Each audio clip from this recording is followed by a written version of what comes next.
Դեպիրը, որը հովանավանքում էր, որի մասի շատ է վերջի շրջանում խոսում, պարզվում է նաև ձեր օգնականն է։ Ինչպես է ստացվել եւ երբ է դարձել ձեր օգնական։ Հանրային հիմունքներով օգնականն է, դուք ամիս ամսաթվով չեմ կարող ասել երբ է դարձել, բայց բավական վաղուց կներեք,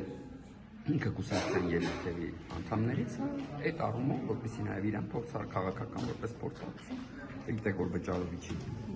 հանրային հիմունքներով օգնական է, ես իրան ընդունել եմ։ Բայց երբ եք ընդունել, գիտեք, օրով չէ։ Բայց մեկ ազգային ժողովում նրան չենք տեսնում։ Դե հանրային հիմունքներով օգնականը ամենօրյա աշխատանք չի, որ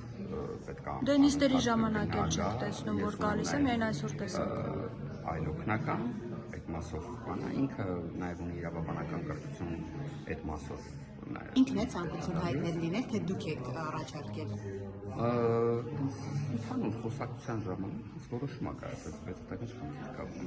Երբ որ տարածվեց այս խոսակցությունը, պատարագի մասնակցելու հետ կապված, դուք ինչպես վերաբերվեցիք այդ խոսակցություններին եւ իր հետ զրուցել եք օրինակ այդ առումով,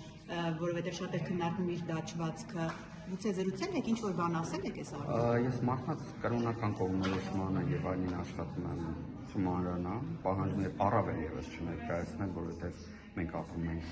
սահմանադրական երկրում եւ ոչ թե կրոնական երկրում։ Դաջվածքի մասով ես դաջվածների դեմ ոչինչ չունեմ։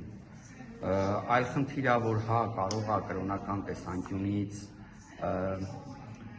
Աստծու արարչագործություն որպես մարմինը պետք չի փոփոխել եւ այլն, բայց կներեք այդ դեպքում բոլորս պետք է խոսենք ուղերի եւ այլնի արխայությունից, դրա համար աշխատում եմ չմանրանամ